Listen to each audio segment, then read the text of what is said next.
Good afternoon, I'm Peter Jardine, Head of Communications for Scottish Athletics, and time for now just to look back and reflect for a moment on that World Championships men's 1500 metre final. A tremendous silver medal for Jake Wightman, 10th place for Neil Gourley, and some track pain for Josh Kerr as he limped home in 14th place after being hurt with a couple of laps still remaining in the race. But well done to Jake Wightman, the 2022 world champion in Oregon. He followed that up today, so close to winning gold again, just 200ths of a second dividing the line between him and Isaac Nadir from Portugal in 3:34.10 to 3:34.12. Jake had spoken before the championships of it simply being redemption to be here and be on the start line competing after a couple of years of really tough times through injury. Remember, he didn't even compete in the UK Championships this year, the British Trials for Tokyo, but was a discretionary pick. So great to see Jake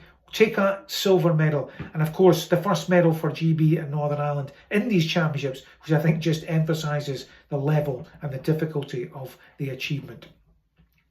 The other big stat for you to remember, it's the 10th championship out of 11 in major international championships when there has been at least one Scot on the podium. A quite phenomenal sequence over the last 3 or 4 years. I think it actually stretches back to that year when Jake won the title in Oregon and Laura Muir was also a medalist. But it stretches back over those 3 years. All sorts of events, World Indoors, World Outdoors, Olympics, European Championships and the Commonwealth Games in Birmingham. There's nearly always been a Scot right on the top, right on the podium to reflect the superb success of our elite athletes. And no matter what anyone says, I think that does reflect on the pathway that's been created here in Scotland. Josh, Jake and Neil all came through the club system in Scotland. They all turned out at Grangemouth, age groups, Scottish schools. We were picked for London mini marathon teams. So there's a very clear line there between what happens on a weekly basis at our clubs involving volunteers